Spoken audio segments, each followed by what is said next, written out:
Alors mes frères et sœurs, très heureux de vous retrouver aujourd'hui. On est dimanche le 21 juillet pour partager avec vous une méditation sur la parole de Dieu et sur la marche avec le Seigneur dans le fond.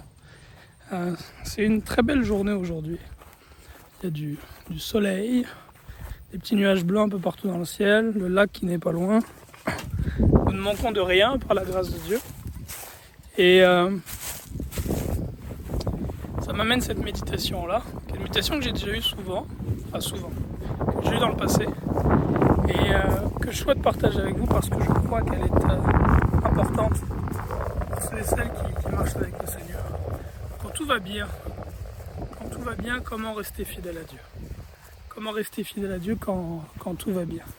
Quand il n'y a plus de problème de santé, quand il n'y a plus de manque d'argent, quand il n'y a plus de problèmes de division, que la famille va bien, quand tout va bien, comment rester fidèle à Dieu? Père éternel, je te demande dans ta bonté et ton amour de guider, de diriger, éternel, ce partage. Et de permettre que ce que je partage, Père, puisse être édifiant pour tous, au nom de Jésus. Amen. Quand on regarde dans les Écritures, en ce moment avec mon épouse et mes enfants, on est dans le livre des Juges. Le livre des Juges, c'est celui qui suit le livre de Josué. Dans Josué, le peuple d'Israël, qui est sorti de l'esclavage en Égypte depuis déjà une quarantaine d'années, finit par entrer dans la terre promise. Après avoir erré dans le désert pendant si longtemps, avoir été éprouvé pendant si longtemps, ils finissent par entrer dans la terre promise. Dans la terre où coule le lait et le miel, cette terre de bénédiction. Fait que le livre de Josué, c'est l'histoire du combat, du struggle du peuple d'Israël pour prendre possession de son héritage. Le livre de Juges, c'est la vie du peuple d'Israël dans cette terre bénie que Dieu leur avait promise. Et ce qu'on voit dans le livre de Juges, en fait, qui est triste, c'est que le peuple d'Israël, une fois arrivé dans cet état de prospérité que le Seigneur leur avait promis, qu'il leur a accordé, se sont détournés de Dieu. En fait, l'histoire du livre de Juges, c'est une histoire de cycle. Le peuple d'Israël vit dans l'abondance, il s'éloigne du Seigneur, le Seigneur les éprouve, les amène vraiment dans les difficultés, ils reviennent à Dieu. Parce qu'ils reviennent à Dieu, ils retrouvent l'abondance et la prospérité, ils oublient à nouveau l'Éternel, ils s'éloignent du Seigneur. Le Seigneur les éprouve, il leur envoie la guerre, la famine, toutes sortes de choses. Et là, ils se repentent, ils reviennent à Dieu. Et ces cycles-là sont des cycles d'une dizaine, vingtaine, trentaine, quarantaine, des fois de 80 ans, dans le livre de Juges, où le peuple d'Israël ne fait que revenir à Dieu quand les choses vont mal. Et après un certain temps, pas tout de suite, mais après quelques décennies, oublier l'Éternel dans la prospérité et s'éloigne à nouveau de Dieu. Et je crois que c'est comme le dit l'apôtre Paul dans 1 Corinthiens, je pense 10, ces choses leur sont arrivées pour nous servir à nous d'enseignement, à nous qui sommes arrivés à la fin des temps. C'est que cette attitude-là de l'homme, de s'éloigner de Dieu quand tout va bien, c'est pas simplement le peuple d'Israël, tous les êtres humains ont cette tendance-là. Tous les êtres humains ont cette tendance. Je me réjouis quand je vois quelqu'un qui est pauvre, qui sert l'Éternel. Quand j'ai pu aller à Haïti, en Ouganda, au Cameroun, dans différents pays pauvres, même ici au Canada, des frères pauvres ou des sœurs qui sont dans la pauvreté que j'ai pu connaître et qui servent Dieu fidèlement, qui font la prière. Et je me réjouis quand je vois ça. Mais ce qui me réjouit encore plus, c'est de voir quelqu'un qui étant dans l'abondance, qui n'a pas de problème financier, qui n'a pas de problème de santé, tout va bien dans sa vie et qui sert Dieu d'un cœur sincère. Dans les jeûnes, dans les prières, dans le zèle évangélique, dans la charité, dans toutes ces choses-là. Ça, c'est une chose qui me réjouit encore plus. Pourquoi? Parce que il est beaucoup plus difficile de servir l'Éternel fidèlement quand tout va bien que quand tout va mal. Lorsque les choses ne vont pas bien, c'est naturellement qu'on va se tourner vers Dieu et qu'on va l'appeler au secours. Mais lorsque tout va bien et qu'on ne manque de rien, qu'est-ce qui nous amène à Dieu? Si ce n'est un amour sincère pour lui. Parce qu'il n'y a plus de choses à lui demander. Lorsque tu as la santé, tu n'as plus besoin de demander à Dieu de te guérir. Lorsque ton compte bancaire est plein, tu n'as plus besoin de demander au Seigneur de te donner de l'argent. Lorsque tu as une épouse et puis des enfants, lorsque tu as toutes les choses que tu as demandées, tu n'as plus besoin de les demander à Dieu.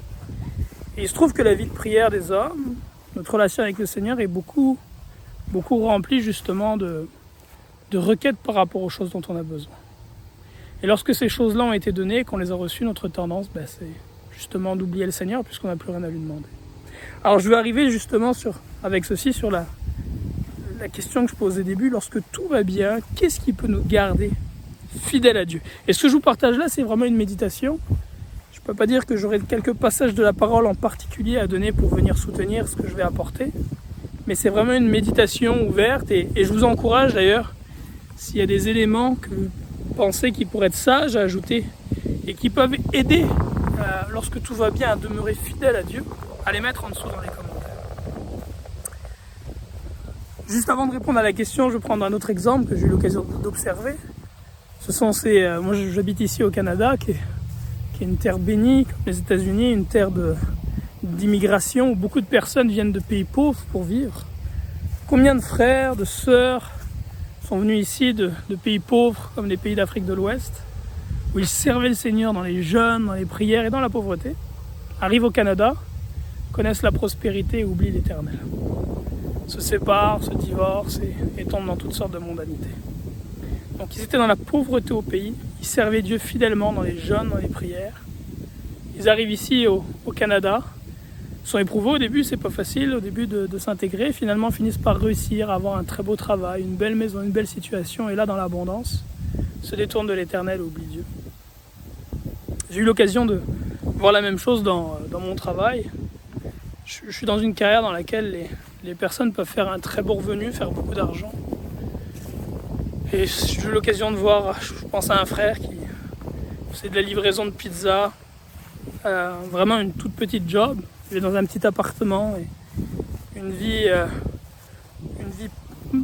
financièrement, économiquement misérable en quelque sorte, vraiment très, très modeste.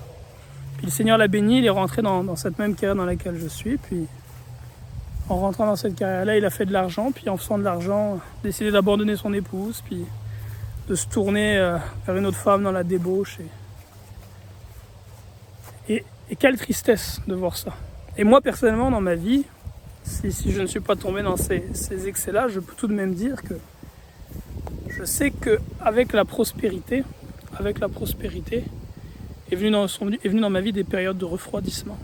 Et je ne veux pas que ces périodes de refroidissement-là demeurent ou reviennent dans ma vie. Je veux rester zélé pour le Seigneur, que ce soit dans l'abondance ou dans la pauvreté, comme le dit l'apôtre Paul.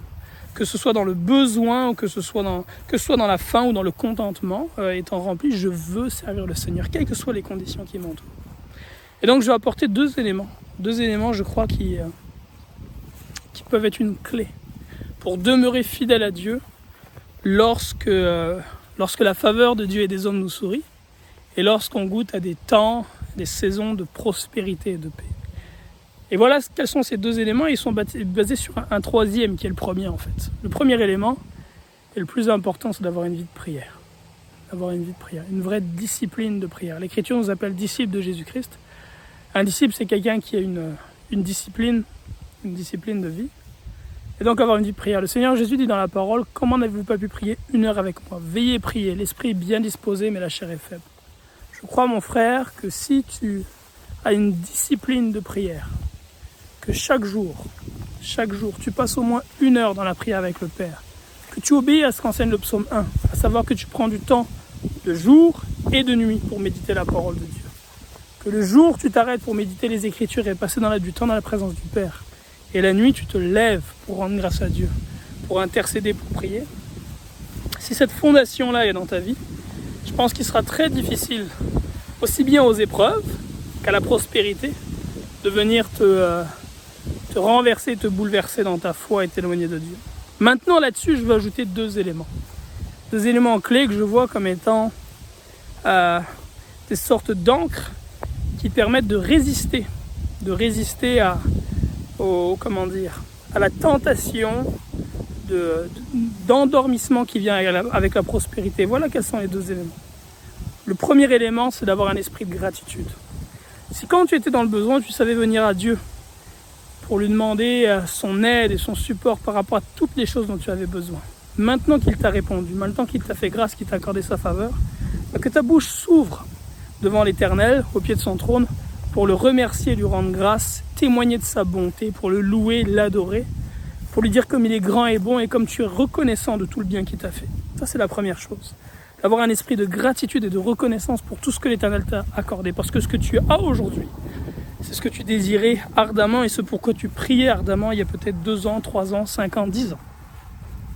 Donc la première chose, avec la vie de prière, puisque dans cette vie de prière, tu n'as plus vraiment de choses à demander à Dieu, ayant été exaucé sur tout ce que tu as demandé, remplis cette vie de prière d'action de grâce, de reconnaissance et de gratitude, de louange. Le deuxième point, si toi, mon frère, ma sœur, tu as reçu de Dieu la faveur que tu recherchais et qu'il t'a exaucé en toutes choses, n'oublie pas que sur cette terre, il y a un nombre immense de personnes qui n'ont pas encore été exaucées, qui vivent dans la pauvreté physique, pauvreté matérielle, spirituelle, qui vivent dans la maladie, qui vivent loin de la connaissance de Dieu, qui n'ont pas reçu la connaissance de l'évangile et du salut, qui n'ont pas d'eau potable à boire, qui n'ont pas de nourriture à tous les jours. Et ça, je crois, c'est le deuxième point. C'est que si tu développes une attitude de vie dans laquelle tu te soucies du bien-être de ton prochain, de son salut premièrement, donc de partager l'évangile de Jésus-Christ, alors que je vous parle, je m'apprête justement à partir pour partager l'évangile comme je le fais chaque semaine. Si premièrement tu te soucies de partager l'évangile du Seigneur Jésus-Christ, et deuxièmement tu te soucies du bien-être matériel de ton prochain, et bien même quand tu seras dans l'abondance, tu vas visiter la pauvre, la veuve et l'orphelin comme il dit dans l'Écriture dans leur affliction. Tu vas te soucier d'eux autres. Et étant devant le trône du Père, ce ne sont plus désormais tes besoins à toi personnels qui vont être le sujet de tes prières, mais les besoins de ton prochain. Les besoins de ton prochain. Les besoins de la veuve, de l'orphelin, les besoins de ces peuples musulmans qui sont sous le joug de l'islam, les besoins de ces hommes et ces femmes qui vivent dans des pays communistes, sous le joug de dictatures qui les voilent de la connaissance de Dieu et de Jésus-Christ son Fils. Et en ayant ces deux choses-là, un esprit de gratitude et un esprit d'amour et de compassion envers ceux qui sont dans le besoin, je crois qu'étant dans l'abondance, tu continueras d'être fidèle à Dieu si tu gardes cette discipline de prière. C'est voilà, ces deux éléments de méditation, puis je vous invite à ajouter toute autre chose qui vous viendra à l'esprit, qui serait sage. Mais je pense que c'est important d'avoir cette méditation-là parce que ceux et celles qui vivent dans des pays prospères ou qui ont connu la prospérité peuvent témoigner du piège que la prospérité représente pour l'âme de l'homme. Et l'Écriture en parle d'ailleurs, dans le livre des Proverbes, il y a un homme qui fait cette prière et qui dit à Dieu: ne me donne pas trop peu, de peur qu'étant dans le besoin, je ne vole et que ton nom soit blasphémé à cause de moi. Et il dit: ne m'accorde pas non plus l'abondance, de peur qu'étant dans l'abondance, je n'oublie mon Dieu, je ne dise qui est l'Éternel. Et on ne veut pas tomber dans cet écueil-là. On veut demeurer fidèle à Dieu, quelle que soit la situation dans laquelle il nous met. Alors demeurons dans la prière, développons un esprit d'attitude, témoignant gratitude et reconnaissance à l'Éternel, et soucions-nous des besoins de notre prochain, que ce soit ceux qui vivent proches, ici ou à l'extrémité de la terre. Soucions-nous de leurs besoins, afin de présenter devant Dieu, devant le trône du Père, leurs besoins de façon aussi importante que nous présenterions les nôtres. Et de prendre l'avion, de prendre le train, la voiture, le bus, peu importe, pour aller les visiter, pour partir en œuvre missionnaire, visiter la veuve et l'orphelin de leur affliction, apporter l'évangile à ceux qui sont au loin et qui n'ont pas encore entendu la bonne nouvelle de Christ, selon laquelle lui qui n'avait pas commis de péché est mort à la croix et a subi le châtiment et la colère de Dieu que nous méritions pour nos péchés. Enseveli, il est ressuscité au 3e jour, et ordonne à tout homme de se repentir, de placer sa foi en lui, être de baptiser au nom de Jésus-Christ en son nom pour le pardon de ses péchés, afin de recevoir l'Esprit Saint, la vie éternelle et d'être enfant de Dieu. Là-dessus, soyez abondamment bénis en Yeshua. Au revoir.